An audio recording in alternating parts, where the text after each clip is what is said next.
Hello, everyone. Welcome back to another episode of BLEAV in Bears, and thank you for tuning in to the YouTube channel and the BLEAV Podcast Network. Comment and question below. In about 40 seconds, we are going to be talking about the Chicago Bears hiring General Manager Ryan Poles and new head coach Matt Eberflus. But first, we have to hear from our sponsor, BetOnline.ag. BetOnline, they want to wish you a happy new betting year as we continue our march to the NFL playoffs and even the Super Bowl. That's because BetOnline remains the number one spot for all the best sports wagering action in 2022. It's a new year, but they got a new updated desktop and mobile website to sign up. So go there right now and receive a 50% welcome bonus on your first deposit. Just use our promo code BLEAV, BLEAV, to get started. Football, basketball, hockey, boxing, you name it, they got it. Vegas casino games even. Don't wait to take advantage of all the amazing offers available for the 2022 year. BetOnline, the fastest and easiest way to wager on all your favorite sports. BetOnline, where the game starts.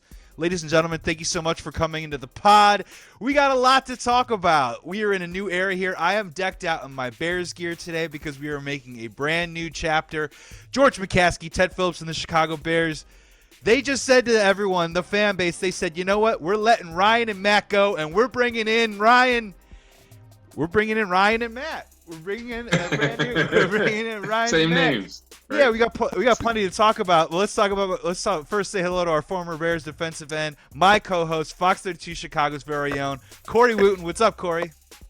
What's going on, my man? The anticipation, man. It was making me, a little nuts right now. And we were planning to do this podcast yesterday, but I was like, let's hold on.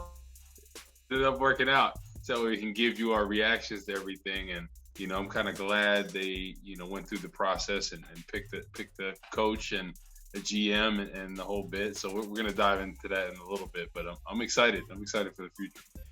Good call, Corey. The Chicago Bears, Ryan and Matt, hit me, baby, one more time. We've got some answers here, so now we can start looking forward to the future and maybe start talking about some stuff on the field. But let's just talk about the rearrangement here. We got new leaders in charge right now of this organization moving forward, and we're going to kind of walk through this in a couple of different steps, right? Where the first one is, let's kind of maybe do a full disclaimer is, no matter what your opinion is, or my opinion is, or anyone on Twitter or social media, we don't know how this is going to play out, right? But we do want to let our emotions and our opinions kind of affect how we're feeling right now because we are fans and analysts. So we're going to go through some pros and cons a little bit.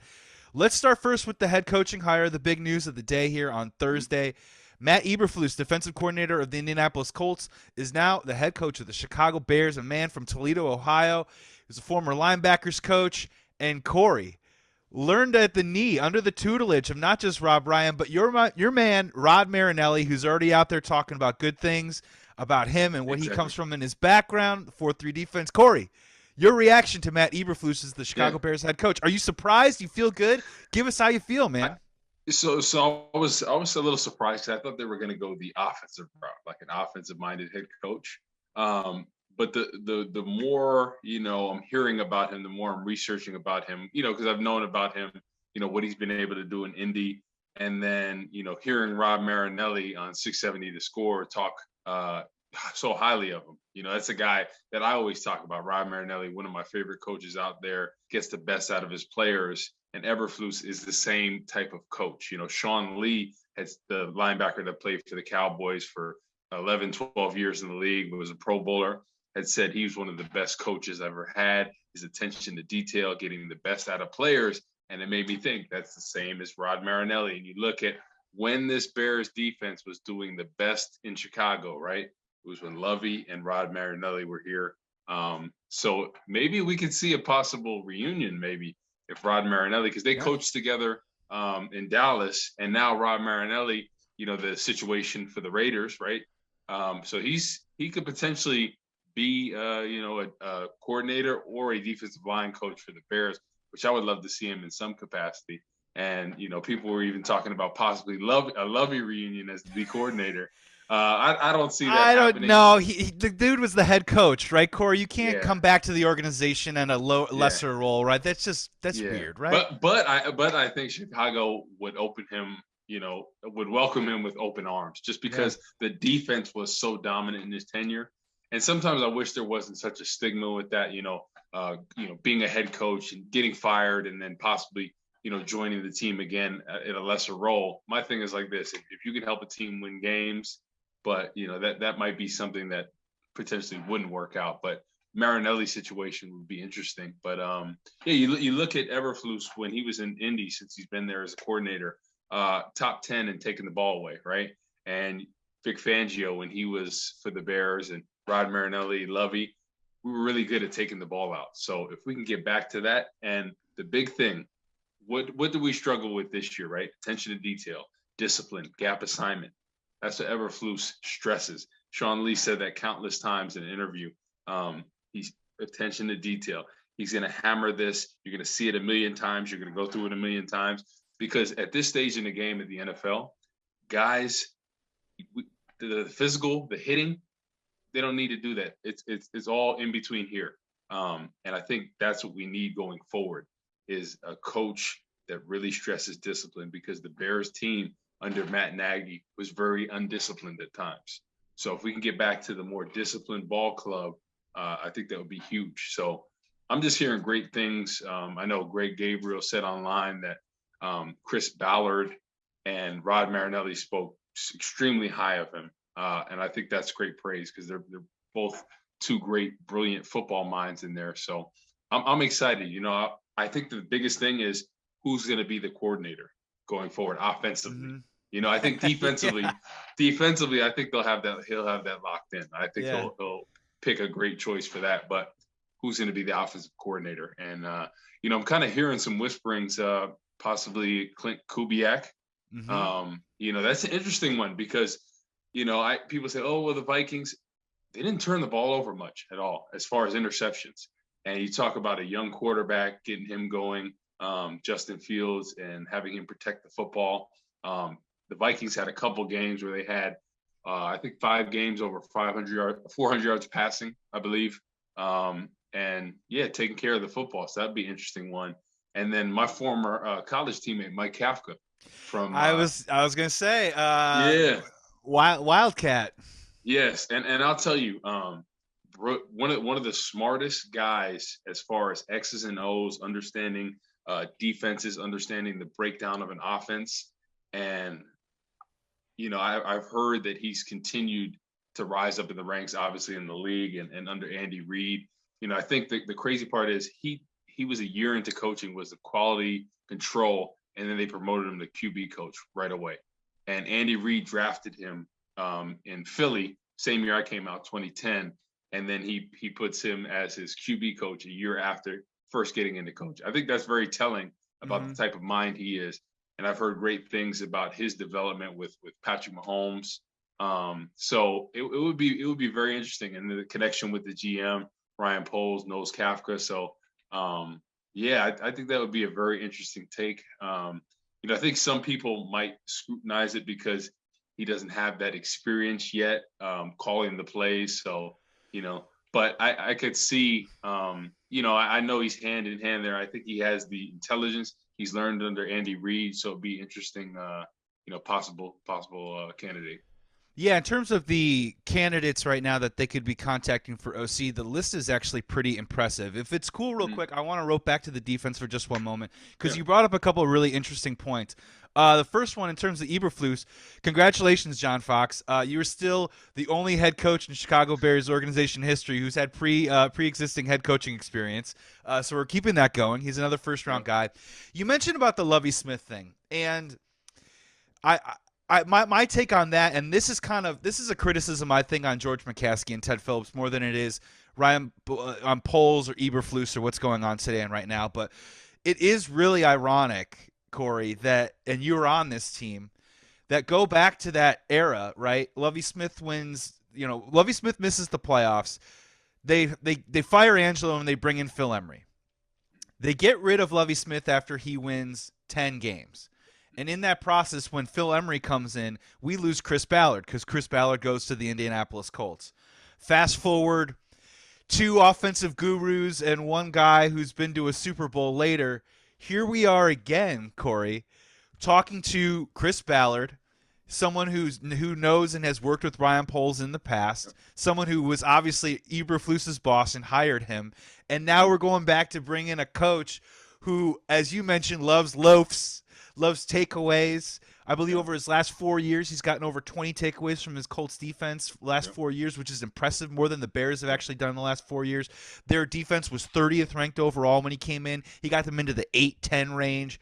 Mhm. And now it's sort of like, it is almost kind of like saying, I'm sorry, we kind of messed up with the thing we had going on with Lovie Smith. The thing that we never got right was the offensive coordinator. Before we get to the offense, Corey, can you please just tell the Bears fans and the people watching right now, there's a lot of rumors out there about them switching back to 4-3. You Mhm. know, in your opinion, what do you think the biggest difference is going to be? Does that match up well with our personnel right now? And if it doesn't, what are we going to have to do to perhaps maybe change that in the offseason?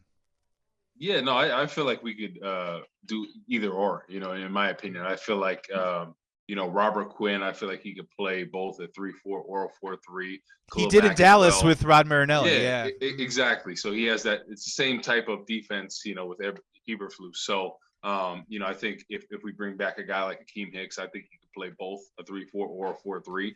Eddie I Goldman, think he's maybe quick enough. Eddie Eddie Goldman gets a Goldman, bump in the nice nose nose. too. Yeah. Yeah, exactly. And then Roquan and company. I feel good about that. But yeah, I'm excited because you brought up a very good point, because for me, I was like, okay, offensive minded coach.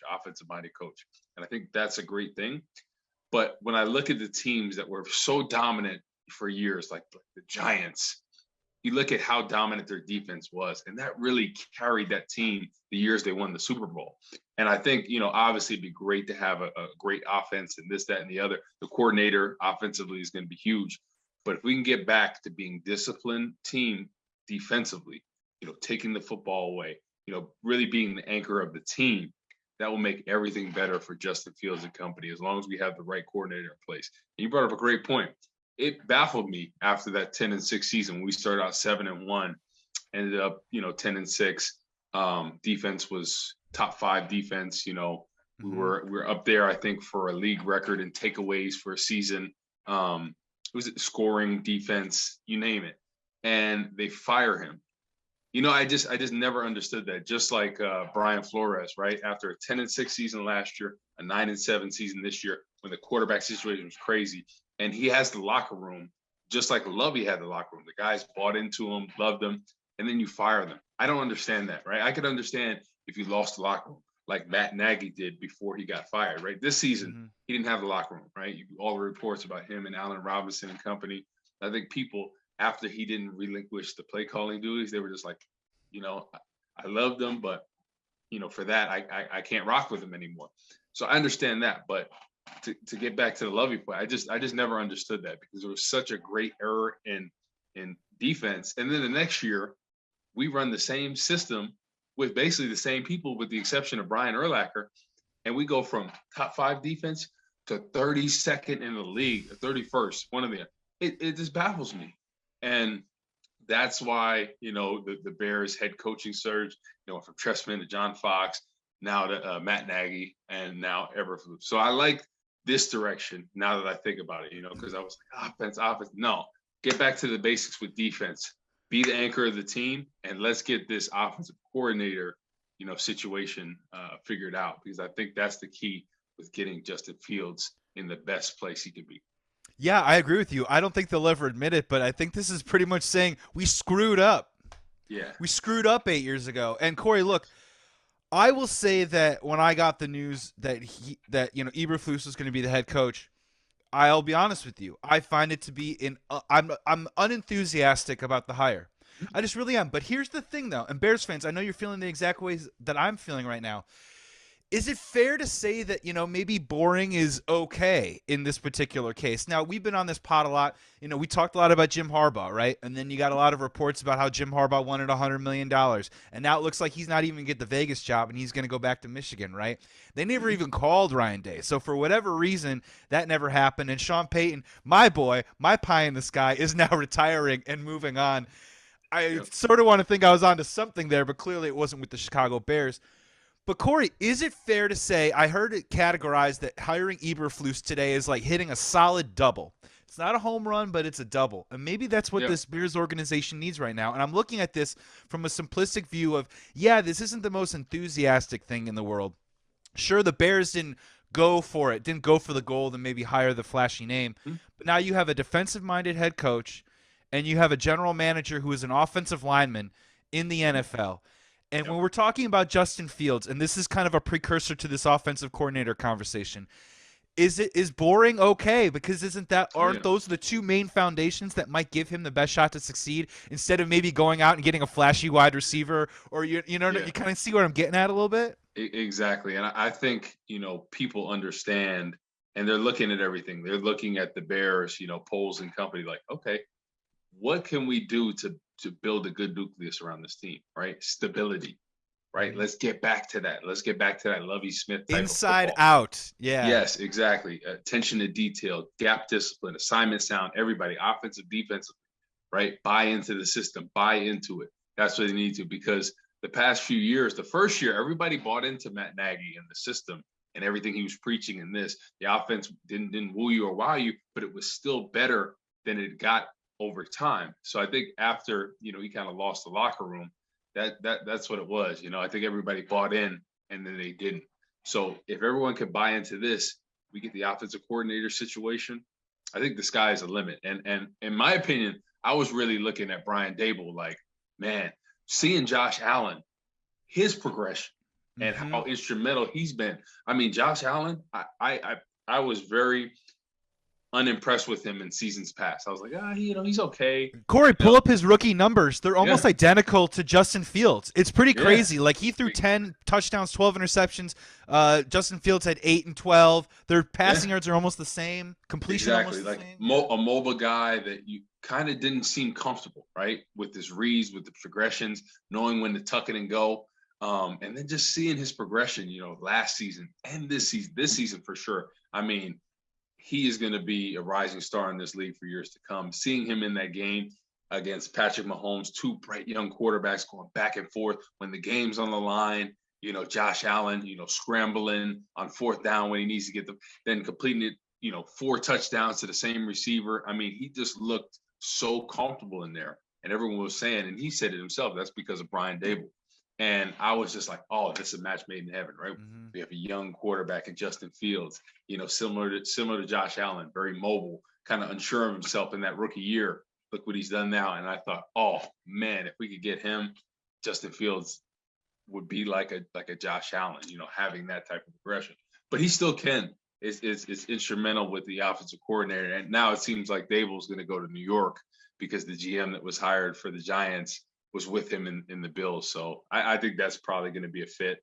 And I've heard that he might bring, if he's the coach, bring Trubisky with him. I've heard Trubisky there. I've heard Trubisky in Washington too as well. And Yeah. the thing I heard with Dable a little bit that kind of gave the Chicago Bears pause was once Shane went to the Giants, Dable filling out his staff, I guess, like had them hesitate for a second, and for whatever reason, Eberflus, Caldwell, and especially Dan Quinn specifically, had an idea of how to fill out his staff that really intrigued the Chicago Bears. So let's talk about these offensive coordinators just real quick. I'm going to read a list of names off to you. You've already mentioned a couple of them, and then I have a question for you that I want to learn from you Yeah. about what your perspective is. So here's what we got so far. You already mentioned quarterbacks coach Mike Kafka, former Northwestern Wildcat. Yeah. I'm going to put him on the list.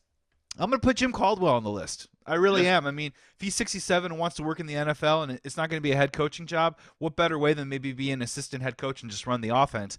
The Rams offensive coordinator, Kevin O'Connell. Vikings offensive coordinator, as you mentioned, Clint Kubiak. The 49ers offensive coordinator, Mike McDaniel.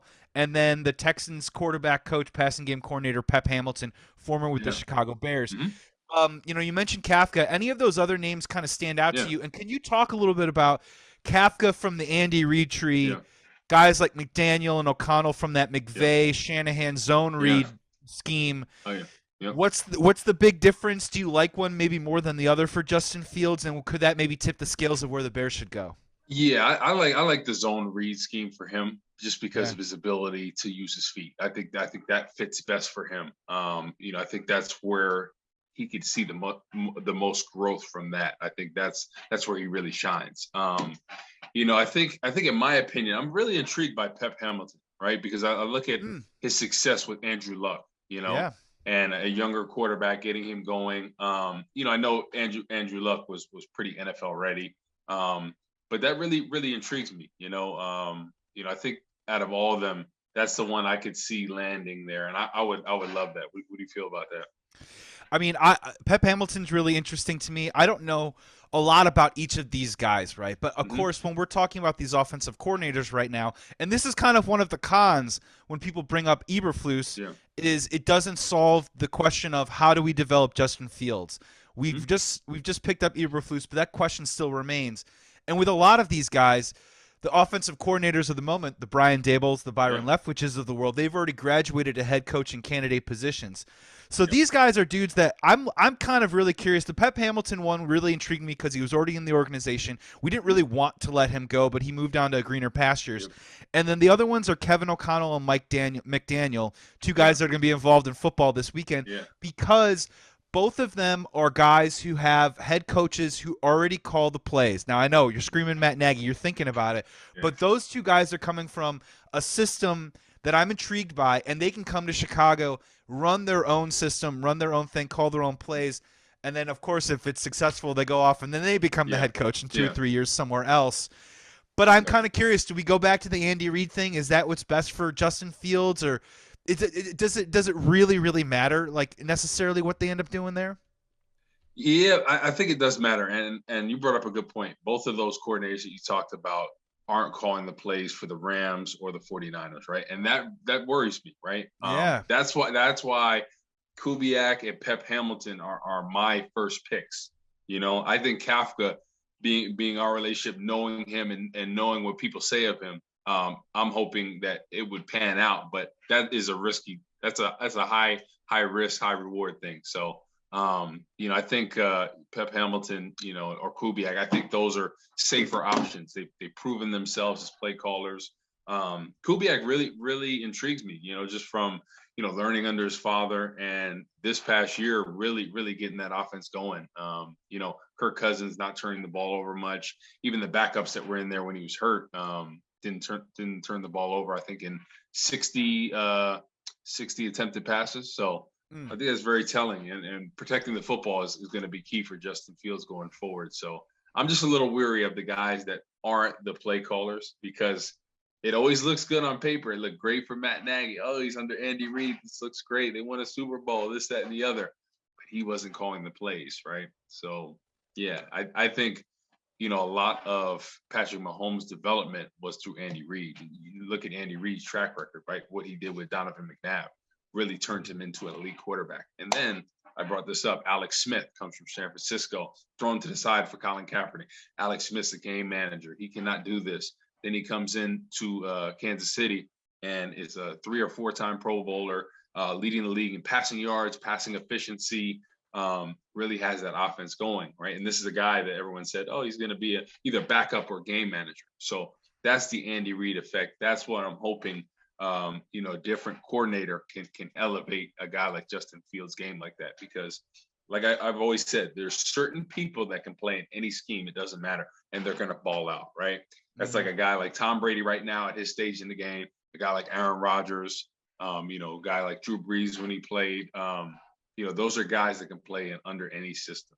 And there's some guys that need that great system to cater to them, and the teams that do it well, the Chiefs, the Patriots, they always put their guys in positions to succeed. So I'm hoping whoever the coordinator is, they can do that, right? And I look at Kubiak, and I think he put Kirk Cousins in a position to succeed. And, that's been the big knock. Oh, Kirk Cousins, this, that, and the other.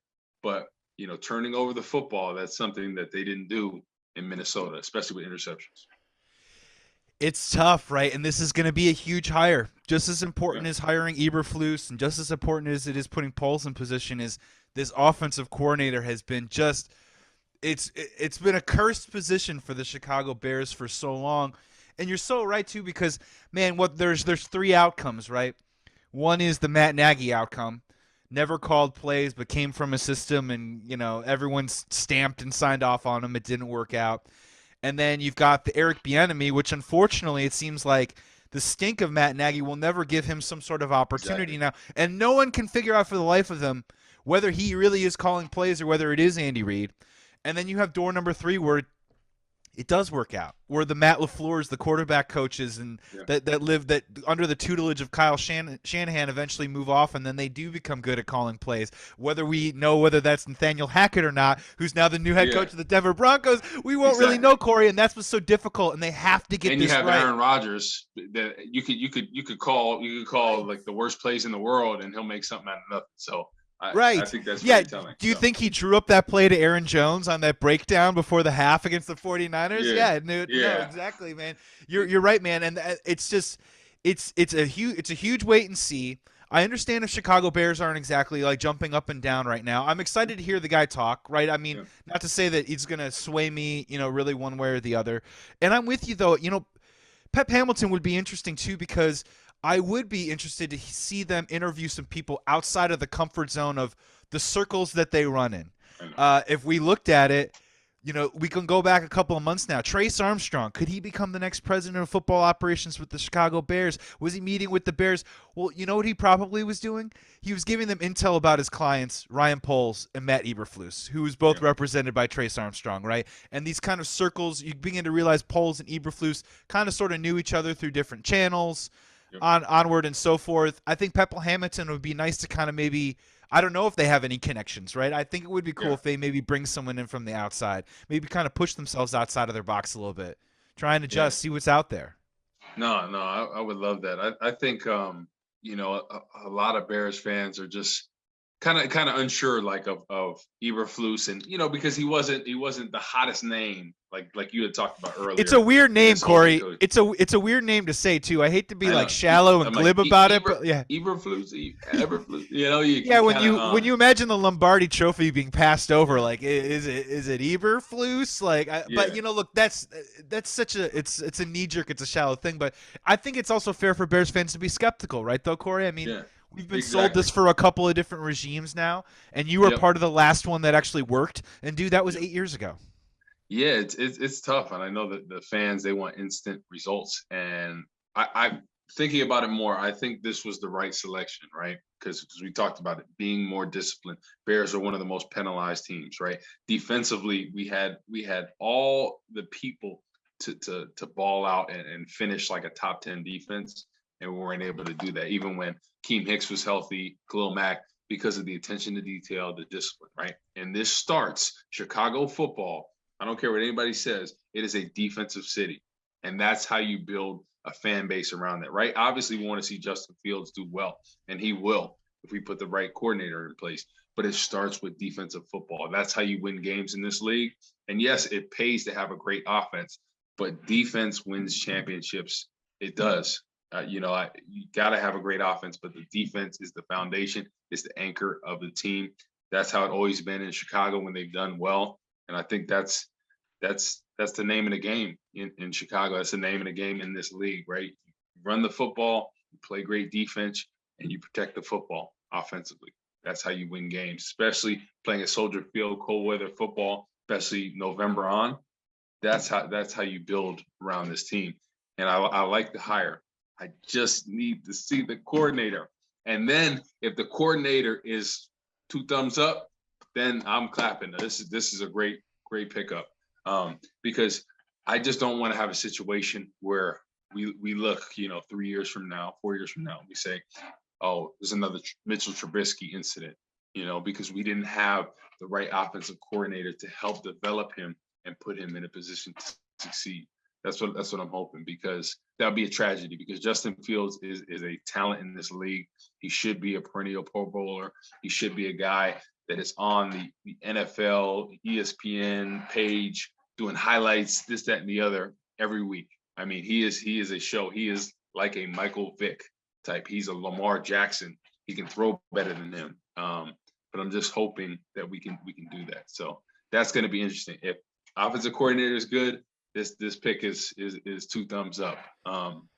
But back to what did you think about Jim Caldwell? Because at first I thought, and then I'm like, he had success in Indy, right?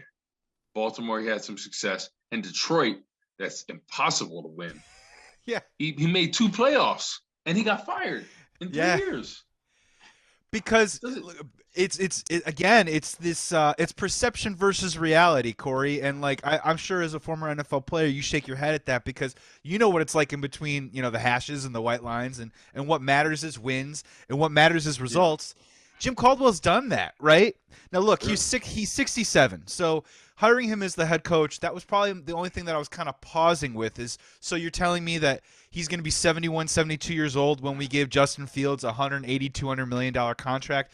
That always felt, I don't know, the timing of that always felt weird, but I think as offensive coordinator, honestly, I think that might be the safest bet possible out there is to bring Mhm. someone in like Jim Caldwell to run the offensive coordinator position. Because, dude, I'll tell you this, and this is probably the hottest take I'm probably going to have on the whole subject that we're talking about right now, is I think Matt Eberflus has like 2 years. I'll be honest with you. I think he's got like 2 years. I really do, because guess what? In 2 years from now, if it's not working, guess who's going to be coming back around the coaching mill again? Sean Payton. Guess who might be Ooh. popping up again? Mike Tomlin. Guess who's probably Yeah. going to still be popping up in rumors? Ryan Day. Guess who's still going to probably be out there is a Jim Harbaugh. And we're going to have to make a decision on Justin Fields one way or the other. Now, look, having said all that, I'm sure there was a ton of people that said that same thing about Lovie Smith, and then he went out and he put himself perhaps the best career outside of Ditka or Hallis that the Chicago Bears have ever seen as a head coach. So I want to say that as a caveat. So I think this offensive coordinator thing is just absolutely so crucial. And maybe that's probably what scared them away from Brian Flores, right? The fact that he was recycling through these guys, Mhm. like our coordinators like Skittles for a couple of years. Yeah. They really got to get this hire right. And if it is Jim Caldwell, I could see him putting together 2-3 years of really, really solid Yeah. foundational offensive football and get us to the right track, man. I mean, that Exactly. would not upset me. Yeah, it wouldn't at all. And you look at the success he had. Obviously Matt Stafford is a very talented quarterback, but you talk about getting the ball out quickly, protecting your quarterback. That's something Jim Caldwell always did. We Mhm. had Matthew Stafford. The quick throws, quick reads. It allows for cleaner football, right? And it takes the pressure off the offensive line, right? Because that could be something potentially, depending on what we can get as a left tackle. Our offensive line situation, is up in the air right now. I kind of like that the more you're saying that. So it's going to be interesting to see, but I could see that potentially, getting the ball out quick, putting him in a position to succeed. I think Jim Caldwell's a guy that's been around, and then, you know, with COVID and whatnot, he can take over the reins as the head coach if Eberflus has COVID or he has an emergency or something like that, right? Just help him That handle the ship. You got a Yeah, first-time coach and a first-time GM. I mean, Jim Caldwell is the guy that comes in and just stabilizes all that. Is not going to want any headlines. He's not going to steal any power away from you. He's yeah, like the perfect dude. That's what happens in basketball. You see that all the time. Is they have that right-hand man on the bench. There's yeah, always a Mo Cheeks in the league, sitting next to the guy exactly. trying to help them walk through scenarios. Let's do a quick lightning round, quick reaction to a couple of these questions, and then I want to ask you about Ryan Poles, and Yeah. we're going to get out of here. All right. First one, did Dan Quinn have you excited?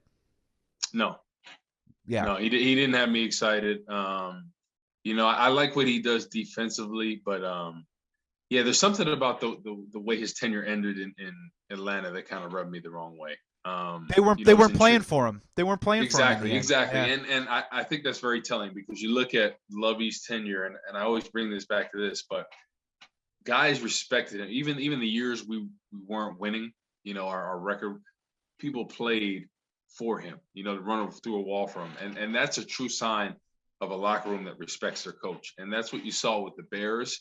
And it got to a point where you saw a few guys, it seemed like they checked out with Matt Nagy, to be honest with you. And Yeah, I, we're I just learning a think lot that's very more. We're telling. learning a lot more about that situation in that locker room right now, and I Yeah, think it's with maybe more a Allen testament to the Robinson. players. Yeah, more testament to the players than the coaches of how they still continue to fight on a week in and week out basis. And yeah, with Yeah, Dan Quinn, all the takeaways that the Cowboys had. Well, give me yeah, Eberflus, right? The last 4 years, he's maintained an actual yeah, consistency with takeaways. So I'm kind of yeah. on board with you on that. Would you have given Jim Harbaugh $100 million in 10 years? No, no, I wouldn't have gave him that. The thing with Jim Harbaugh, he wanted a slam dunk deal that there was going to be nothing, no other candidates. He wanted to sign right away because I think he wanted to play both. He wanted to have his feet just out of the water, so that way, if you say, "Oh, it's not there," hey, no, I'm staying at Michigan. I wasn't even. I was just thinking about it. So he wanted to play both sides of the fence. I get that, because he's like, I'm not gonna put my name out there. Then it looks bad for recruiting from Michigan. They probably told him that. So he was like, I need a sure thing if I'm gonna leave, and I need this amount of money and this, that, and the other. But it would have been interesting to see, and I think people, were a little weary about that, but people realize that they can't do certain stuff. And I think his stint in the NFL with San Francisco, he wore out his welcome there, right? And I feel like, I've heard from people I know that are in the Michigan coaching circle that he's gotten better about how he is with certain players and whatnot. And yeah, I just think it really intrigued me, the fact that the success he had there with Colin Kaepernick being a mobile quarterback in the offense, run heavy with the play actions, getting him on the move. That really, really intrigued me. And I thought that would be a really good fit for Justin Fields. And he knows how to pick his coordinators. Look what he did with Vic Fangio and company. Yeah. But so 10 years, 100 million, dude. Yeah. We even talked about him maybe bailing out after 5, and that'd be fine, right? I mean, you got 5 years of that weird dance and paying him money. I know it's not our money, and I know it doesn't go on the salary cap, but I mean, 10 years, 100 million. Even the Raiders were like, no. So I mean, isn't that all you need to know?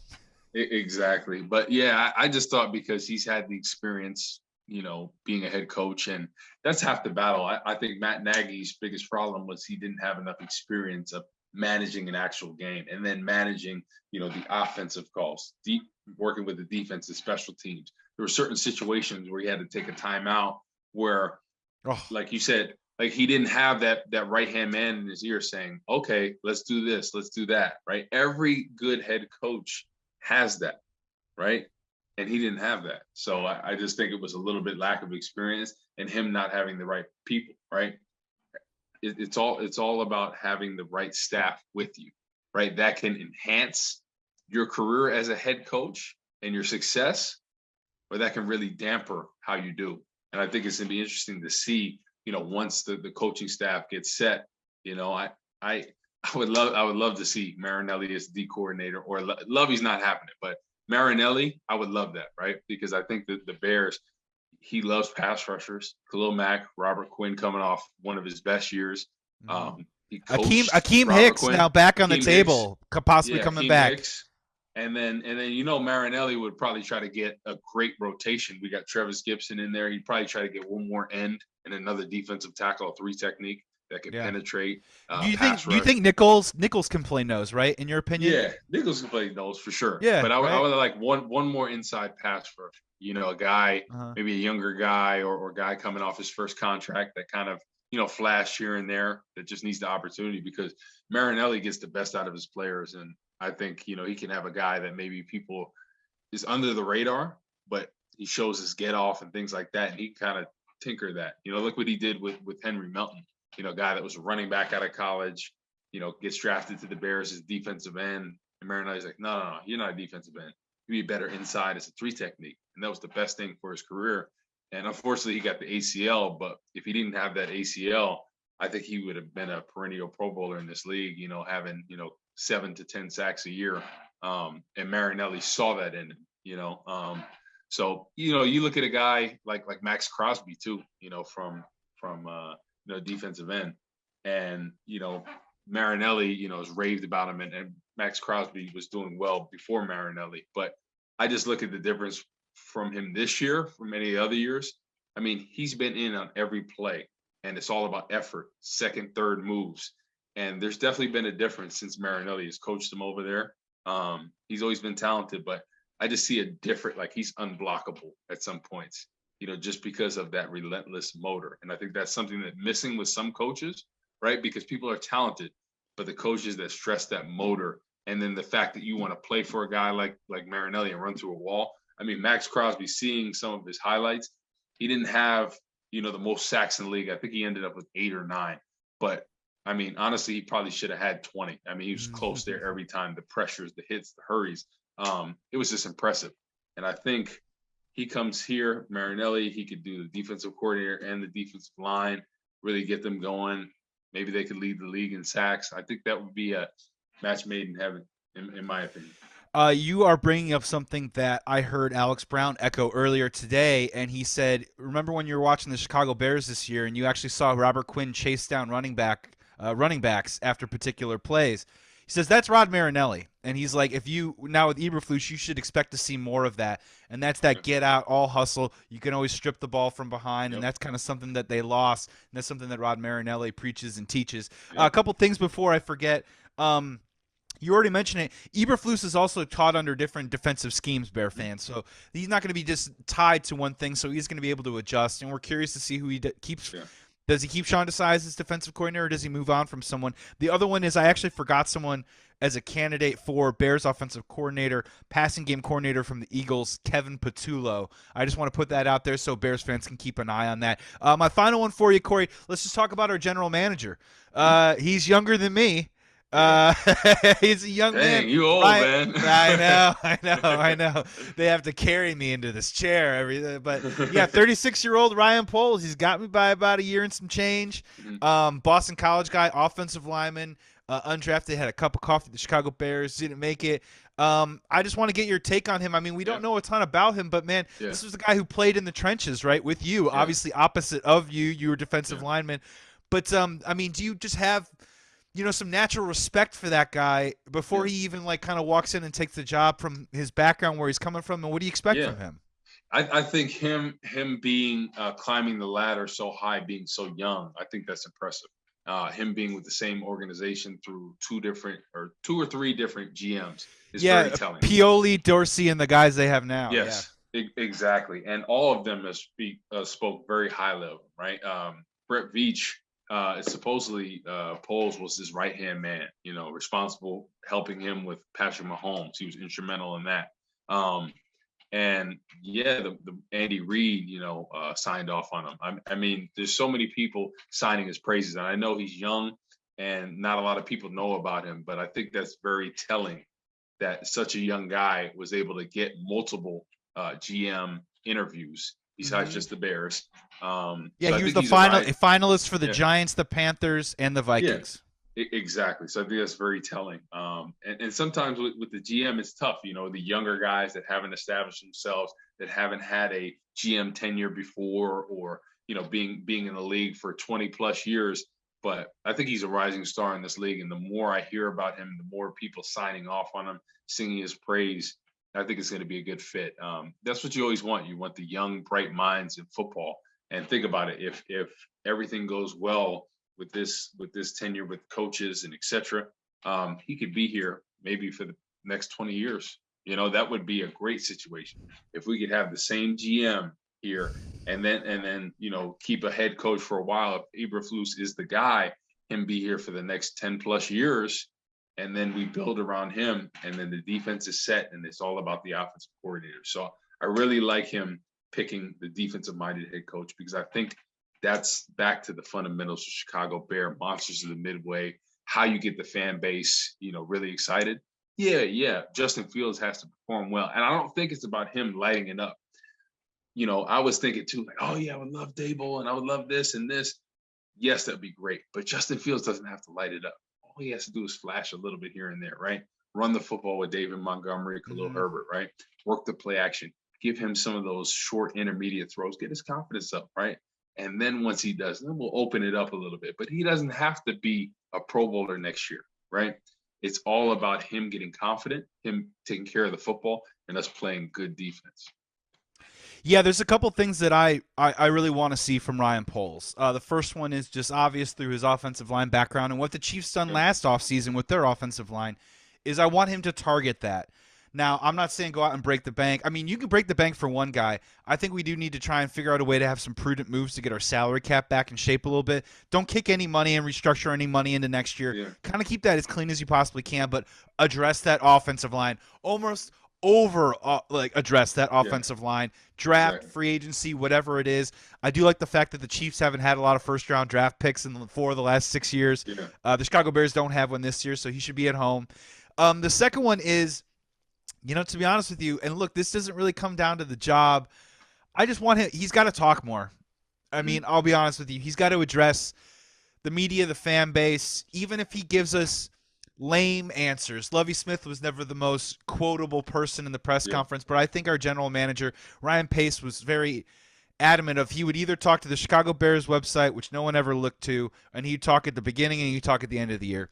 You got to do more than that. You got to go out there. You got to address this team. Keep George McCaskey away from a microphone. And just, dude, really, and just try and talk to the fan base a little bit more. Deliver a clear message, and we will get on board with it. And then, honestly, the final one is just keep hiring smart people. I heard there's rumors on Twitter that he's reaching out to other directors or pro personnel. He's already looking at expanding, his analytic and pro area of like who he's going to bring in. Build it bigger, smarter minds. Corey Wootton, whoever it is, bring them in. Talk to them. Actually, get some perspective. Get some people in house that you can bounce some stuff off of. It doesn't have to be you all the time. Yeah. And if he does those three things, I would like to think he'll be successful. What's the saying they say? If you're the smartest man in the room, there's a problem there, right?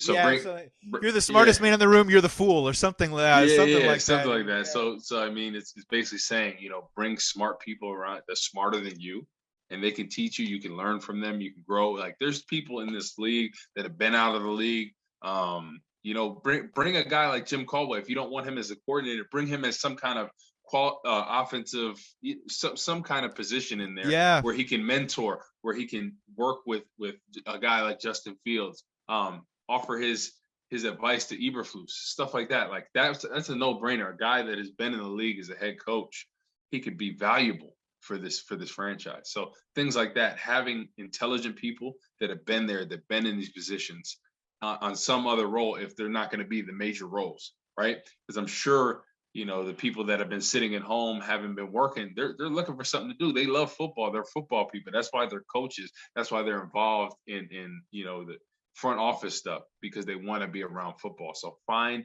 intelligent people that have been around, really good organizations, have done great things in this league, and bring them in on some other roles. And you know what? This goes for a lot of things in life. Find people that disagree with you. You know what I mean? Like, just try and get different perspectives and just hear that out. I'm not saying that you're not someone that can't be swayed one way or the other, but just find different opinions, people that would maybe go different paths, just to see what those perspectives are, so you can line it up with your path and go forward and do the best that you can. And yeah, man, I mean, and maybe while you're at it, start mending some bridges too as well. Yeah. If you got the time. I know it's going to be a busy schedule, Mr. Poles, but we talked with Peggy Kaczynski the week before. Yeah. But, we're kind of leaning towards, there's a lot of guys still invested in the Chicago Bears. And not, you, yourself, Alex Brown, Charles Tillman, Jerry Azuma, Lance Briggs, Olin Kreutz. The list goes on of a lot of Bears, former Bears that still care about the franchise and love weighing in with their opinion. I'm not saying we need to go to every single one of them, but these are voices that should be respected and at least heard out, because whatever. Like, if you can pick one idea out of the patch, not bad.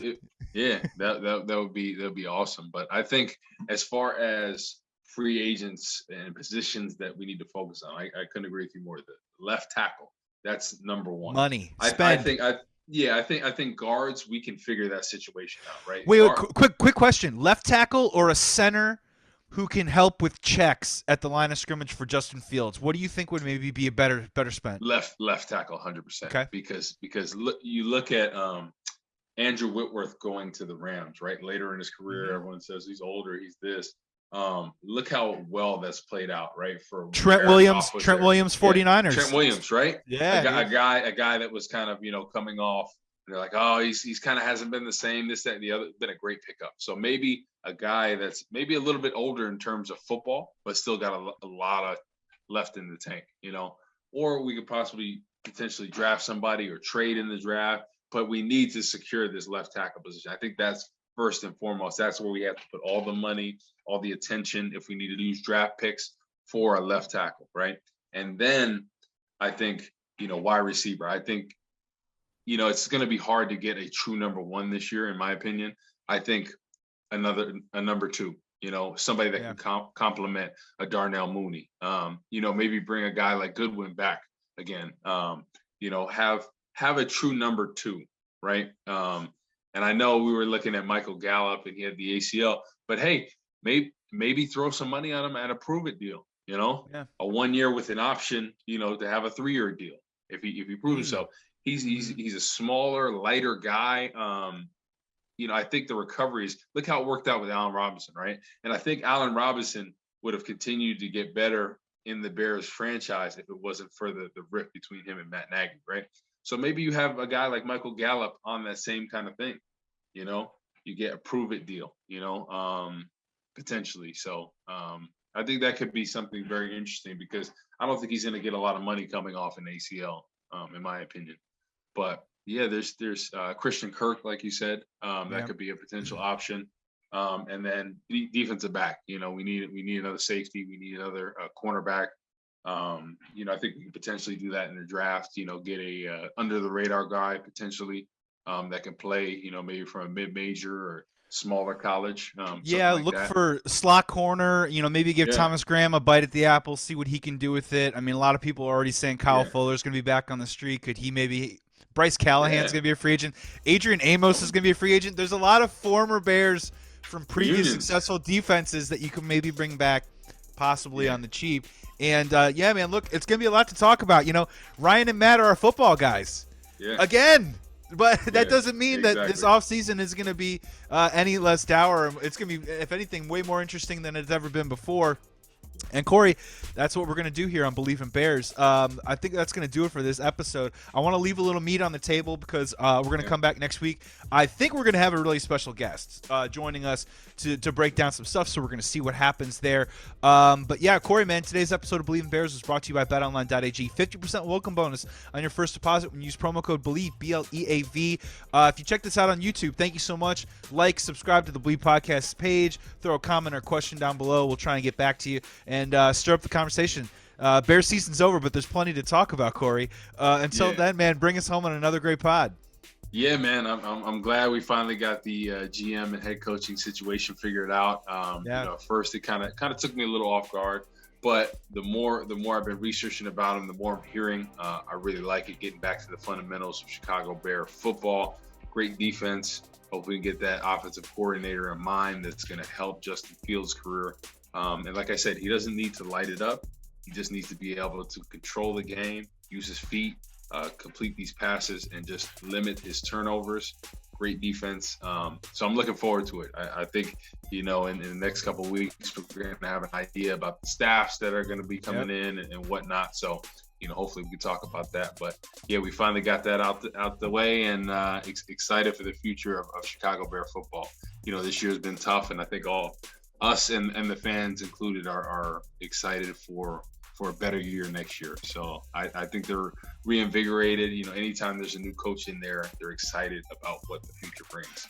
Hopefully it is a playoff berth and a playoff run next year. That would be great. So I'm excited for it. Next week, we got the special guest, so looking forward to that. And you could follow me on Twitter and Instagram at Corey Wootton, COREY, W 2 O's 2 T's ON, and looking forward to doing this next week, my man. Yeah, follow me at Joey Sports Guy, and very well said, man. It would be very cool to be proud of Chicago Bears football again, and we maybe have just taken that first step to getting right back there. Thank you so much for checking out this episode. Be well, be safe. Please be good to each other, and remember, Flus! The Flus! Flus season, baby! Sound like you were in Beer Fest or something, man. Like I'm a train going down the tracks. Oktoberfest.